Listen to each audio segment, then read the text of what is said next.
la fin de cette vidéo, tu sauras exactement ce qu'il faut faire pour aller gagner en clarté sur le mixage de ta voix. Je vais te montrer pourquoi aujourd'hui tu n'arrives pas à avoir cette clarté tant désirée et je vais te montrer une technique un petit peu contre-intuitive qui va te permettre justement d'aller chercher cette clarté et ça ne se situe pas du tout là où tu penses. Juste avant de commencer, sache que je t'ai créé un guide 100% gratuit qui va te permettre de comprendre comment mixer ta voix de A à Z.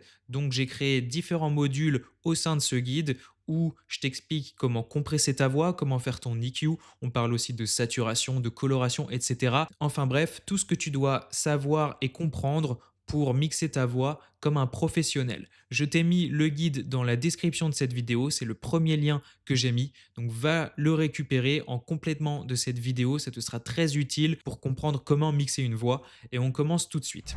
Alors pourquoi est-ce que tu as tant de mal à récupérer cette clarté dans la voix? Et d'ailleurs, ce que je vais te montrer, c'est pas seulement applicable pour la voix, mais aussi pour tout un tas d'autres instruments, d'autres sources sonores dans ton mix. La raison, ça va être parce que, en fait, pour la plupart, vous allez aller chercher un EQ, vous allez aller booster les aigus.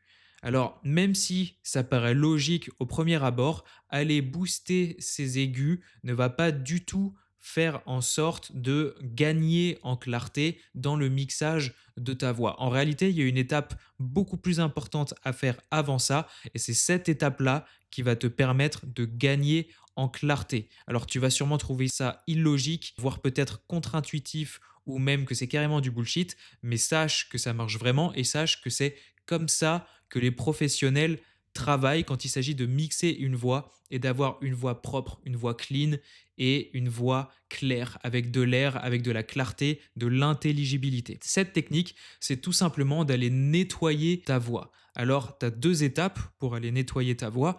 La première étape, c'est justement de nettoyer les résonances indésirables qui se retrouvent dans ta voix. Et cette étape, je la détaille justement dans l'un des premiers modules du guide dont je t'ai parlé et que je t'ai mis en description de cette vidéo. Donc, je ne vais pas te le détailler ici. Et la seconde étape, c'est tout simplement d'aller nettoyer certaines zones de fréquence bien précises. Ces zones de fréquence, ça va être les basses et les bas médiums.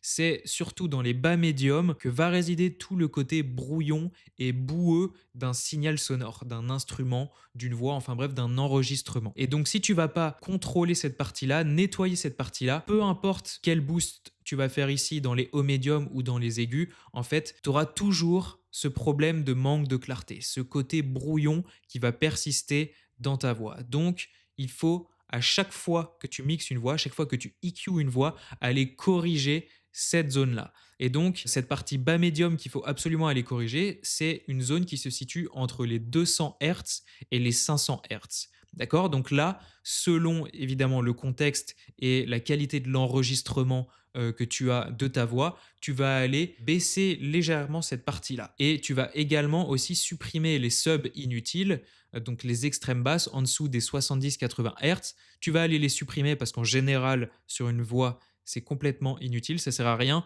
et ça va tout simplement créer encore plus de remous, encore plus de désordre dans les basses globales de ton mix. Et tu peux également aller baisser légèrement les basses qui vont se situer entre en général 80 Hz et 200 Hz. Donc ça pareil, c'est selon le contexte. Tu n'as pas forcément besoin de les baisser à chaque fois. Donc adapte-toi toujours à ton propre mix plutôt de copier exactement, précisément les réglages que je te montre ici ou que n'importe qui te montre.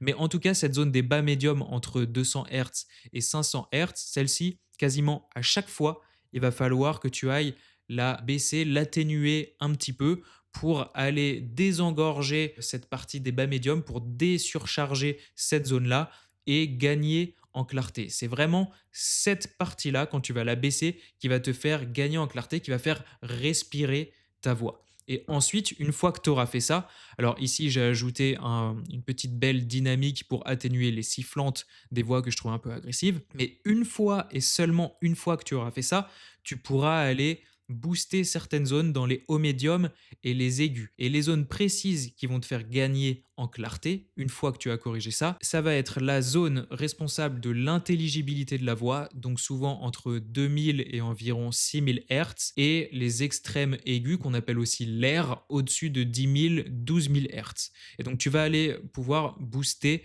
ces deux zones-là. Donc moi, je l'ai fait avec cet EQ-là, qui est une émulation d'un EQ Neve, d'accord. C'est pareil, quand tu fais des boosts avec un EQ, vaut mieux le faire avec un EQ qui colore, avec un EQ qui est une émulation d'EQ hardware de studio, et pas de le faire avec un EQ comme celui-ci, comme le Pro Q4, parce que ces EQ-là sont très neutres, très transparents, c'est du digital, un petit peu froid, et ça n'a pas du tout le côté musical, chaleureux, qu'une émulation comme celui-ci peut t'apporter. Donc, si je dois résumer, pour gagner en clarté, tu vas aller nettoyer la zone des bas médiums entre 200 et 500 Hz, nettoyer la zone des basses, donc carrément couper les subs en dessous des en général 70-80 Hz, nettoyer pourquoi pas la zone entre 80 et 200 Hz, c'est extrêmement important. Et ensuite, et seulement ensuite, tu pourras aller booster juste ce qu'il faut dans les hauts médiums, donc entre 2000 et 6000 Hz, et dans les aigus, c'est-à-dire au-dessus des 10 000, 12 000 Hz pour aller ajouter un petit peu d'air. Et tu vas voir que ce combo-là va te permettre de gagner en clarté instantanément. Si je te fais écouter cette voix-là qui donne ça, donc on est sur une voix rap US, et je t'ai fait une comparaison où là j'ai un EQ où je suis pas du tout allé corriger les bas médiums et les basses, j'ai juste boosté en plus énormément, enfin pas mal, 3 dB au niveau des 3000 Hz et carrément 6 dB au niveau des 10 000 Hz avec un high shelf. Et tu vas voir que malgré qu'ici j'ai beaucoup plus boosté, eh ben, on a beaucoup plus gagné en clarté en utilisant un EQ pour corriger cette zone-là et un second EQ avec des tout petits boosts pour aller booster environ les mêmes zones que j'avais boostées ici. Donc tu vois, là sur celui-ci, on est à plus 1 dB dans les hauts médiums alors qu'ici on était à plus 3. Et là, on est à plus 1,2 dB dans les aigus alors que là, on était à plus 6. Je te fais écouter la différence tout de suite. Si je désactive le plugin, effectivement, on garde un peu, enfin, on gagne un peu d'air et d'aigu. Ben, on a une voix toujours un petit peu brouillonne. Et maintenant, je vais aller activer ces deux plugins-là et tu vas voir qu'on gagne instantanément plus en clarté. Et je les actionne. T'entends, on a une voix qui est plus in your face, plus consistante, plus fine, plus intelligible et plus claire. Si je te remets l'autre, où là, on a simplement boosté les aigus n'importe comment. Et là, je remets les deux autres EQ. Donc tu vois, c'est beaucoup plus efficace de faire comme ça, et en plus de gagner en clarté, eh ben, tu vas gagner beaucoup d'espace dans ton spectre fréquentiel pour pouvoir emboîter tous les instruments les uns aux autres et faire en sorte d'avoir un mix qui soit clean, compréhensible et professionnel. Donc voilà, encore une fois, n'hésite pas à aller chercher le guide que je t'ai mis en description qui va te permettre de comprendre comment traiter une voix de A à Z.